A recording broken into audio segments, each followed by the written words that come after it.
Hello friends, మన వీడియోకి స్వాగతం సుస్వాగతం. సో నేను ఇందాక వీడియో పెట్టాను, షార్ట్ క్లారిటీ రాడంటుంది.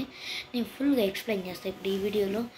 సో మనకి వచ్చేసి ఏంటంటే, ఇప్పుడు షికా అవుతున్నాడు కదా ఫ్రెండ్స్. సారీ, ఇట్లా పట్టుకున్నాను నేను, ఇప్పుడు స్ట్రైట్గా పట్టుకున్నా. ఇప్పుడు షికా అవుతున్నాడు కదా ఫ్రెండ్స్. షికా అవుతామని మనం అనుకుంటున్నాం. పుష్ప2 పెద్ద బ్లాస్ట్ అయింది కదా. పుష్ప ఇప్పుడు బ్రతుకుతాడు లేదా అంటున్నాం కదా. ఇప్పుడు నేను ఫుల్గా క్లారిటీ చేస్తాను మీకు. ఇప్పుడు చెప్పేదానండి, మనకి పుష్ప2 వచ్చే ముందల అంటే చాలా ఒక నెల ముందర అట్లా వచ్చింది కదా ట్రైలర్ లాంటిది. పుష్ప బ్రతికే ఉన్నాడా, ఆ ట్రైలర్ ఇప్పుడు మనకి ఎట్లా వచ్చిందంటే అది నేనైతే గమనించాను. ఆ ట్రైలర్ మనకి ఎట్లా వచ్చిందంటే, ఇప్పుడు పుష్ప ఇప్పుడు పెద్ద బాంబ్ బ్లాస్ట్ అవుతుంది కదా పుష్ప2 మూవీలో. ఆ బాంబ్ బ్లాస్ట్ అయిన తర్వాత పుష్ప బ్రతుకుంటాడు లేదా, అందరూ పుష్ప చనిపోయాడు అనుకుంటాడు, కానీ పుష్ప ఇంకా బ్రతికే ఉన్నాడు. సో అది చూసుకుని వాళ్ళు ఆ ట్రైలర్ చేశారు.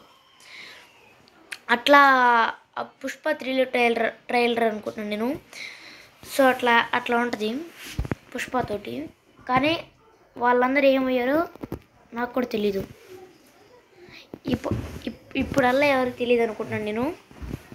సో నేనైతే బ్లూటూత్లో చేస్తాను వీడియో. అయినా ఏ బ్లూటూత్లో చేస్తే నాకు ఎందుకు, జస్ట్ వీడియో మీకోసం చేయాలిగా. సో పెద్ద బ్లాస్ట్ పెళ్ళింది కదా, ఆ పెద్ద బ్లాస్ట్లోది అది అనమాట ట్రైలర్ అనుకుంటున్నాను నేను. పుష్ప బ్రతికేట్లా ఆ డైలాగ్ అయితే నాకు బాగా నచ్చింది.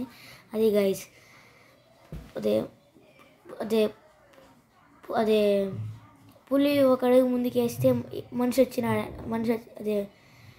అది ఎవరో ఒక మనిషి ఇది వచ్చినాడు అంటాడు ఎవరో. కానీ పుష్ప పులి ఒక వెనక్కి అడిగేస్తే పుష్ప వచ్చినాడు అని అర్థం. అదేంటో ఉంటుంది, నేను మర్చిపోయాను డైలాగ్.